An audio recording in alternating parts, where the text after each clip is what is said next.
जय माता दी दोस्तों, कैसे हैं आप सब। दोस्तों, आज का यह वीडियो भगवान के प्रति भक्त की आस्था पर बनाई गई है। कहानी का टॉपिक भगवान पर आस्था की शक्ति है। और ये बात तो बिल्कुल सत्य है कि जब कोई भक्त अपने जीवन की नैया भगवान को थमा देते हैं तो भगवान उनको धोखा नहीं देते हैं और उनकी नाव किनारे लगा देते हैं। एक बार की बात है, गांव में दो भाई रहते थे। उनके पिता खेती का कारोबार संभालते थे। खेती ज्यादा तो नहीं थी, लेकिन उनके घर का गुजारा तो हो जाता था। दोनों भाई बहुत होशियार थे। बड़ा भाई पिता के साथ खेती में काम करता था और छोटा भाई शहर में काम करता था। बड़ा भाई भगवान का बहुत बड़ा भक्त था। वह हर वक्त और हर एक कार्य को करने से पहले भगवान को याद करता था। लेकिन छोटे भाई को यह बिल्कुल भी अच्छा नहीं लगता था। उसका भगवान पर भरोसा नहीं था। वह ये सब एक अंधविश्वास समझता था। दोनों भाई की अभी तक शादी नहीं हुई थी। दोनों भाई बहुत ईमानदार थे। दोनों भाई बहुत ईमानदारी से अपना काम करते थे। बड़ा भाई सोचता था कि कैसे अपने कारोबार को और ज्यादा क्षेत्र में फैलाया जाए और ज्यादा पैसे कमाकर हम तीनों किसी अच्छी जगह जाकर रहने लगेंगे और दोनों की शादी भी कर लेंगे। लेकिन इधर छोटा भाई सोचता है कि कुछ भी करके मुझे इतना धन इकट्ठा करना होगा जिसे देखकर कोई भी अपनी लड़की की शादी मुझसे करा दे। फिर मैं और मेरी पत्नी कहीं दूर जाकर रहने लगेंगे, आराम की जिंदगी जिएंगे। हमारे पिता को तो चिंता ही नहीं है हमारे दोनों भाइयों की शादी की और किया हमारे दोनों भाइयों की शादी की और किया भी क्या है। पूरी जिंदगी हो गई काम करके, कुछ भी नहीं किया आज तक। एक दिन पिता ने दोनों भाइयों को बुलाकर और कहा, मेरे पास दो अनमोल हीरे हैं जो मेरे दादाजी ने तुम्हारे दादी को दिया और तुम्हारे दादी ने मुझे दिया था और मैंने अच्छी तरह से संभाल कर रखे थे। मैं आज वो दोनों हीरे एक एक दोनों को दूंगा, जिसको बेचकर पैसे की सहायता से अपने अपने दिमाग का उपयोग करके अपना घर बसा लेना। मुझे पता है कि तुम दोनों बहुत होशियार हो। हीरो का सही इस्तेमाल करके जिंदगी में खुशियां भर लेंगे। अब मेरी जिंदगी तो ढलान की ओर चल पड़ी है।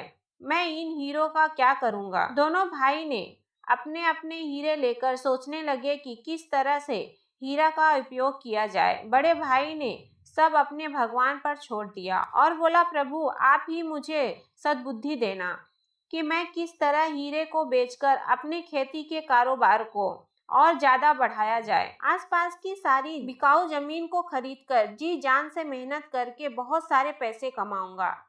पैसों से गांव में एक बड़ा घर बनाऊंगा और इतने में कोई ना कोई रिश्ता आ ही जाएगा और शादी करके पिताजी के साथ खुशी की जिंदगी जीने लगेंगे। और फिर अपना काम शुरू किया और बहुत बड़ी लगन से मेहनत करने लगा।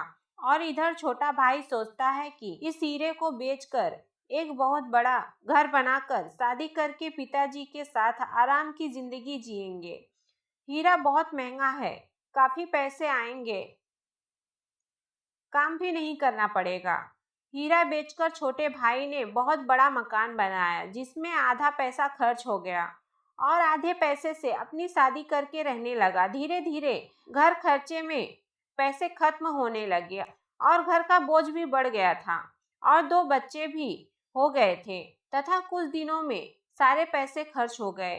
इधर बड़े भाई ने खेती के कारोबार में बढ़ोतरी करके एक अच्छी लाइन बना ली और बहुत सारे पैसे भी कमाए, मकान भी बनाया और उसी में भगवान का एक मंदिर भी बनाया और भगवान की कृपा से रिश्ता आने पर शादी भी कर ली तथा अपने पिता के साथ बेहद खुशी की जिंदगी जीने लगा।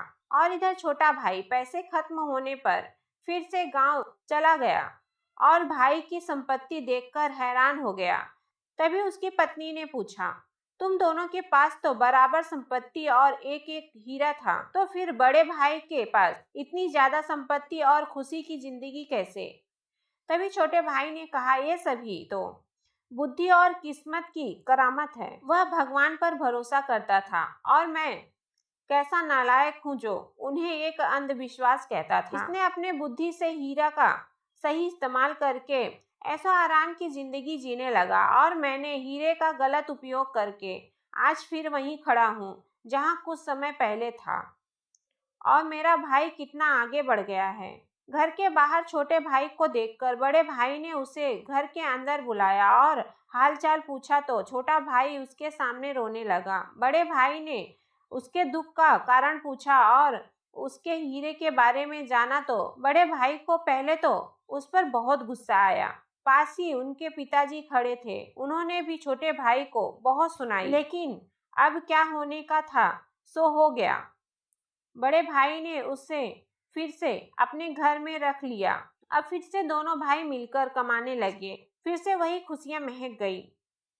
दोस्तों, इस कहानी से हमें यह सीख मिलती है, कभी भी अपने परिवार के प्रति ईर्ष्या न करें। अपना परिवार अपना होता है, जिसकी जगह कोई नहीं ले सकता है। हम हर बार सोचते हैं कि मैं अब परेशान हो गया हूँ, तंग आ चुका हूँ, अब मैं आपसे दूर रहना चाहता हूँ। ये सारी बातें गलत हैं। परिवार का साथ कभी भी नहीं छोड़ना चाहिए और भगवान पर भरोसा करने वाले को भगवान कभी भी गलत रास्ते पर नहीं जाने देते हैं। उनकी अच्छाई और बुराई का जिम्मेदार खुद भगवान होते हैं। तो दोस्तों, आपको इस कहानी से क्या सीख मिली, हमें कमेंट करके जरूर बताइएगा और कमेंट बॉक्स में लिखिएगा। जय माता दी। धन्यवाद।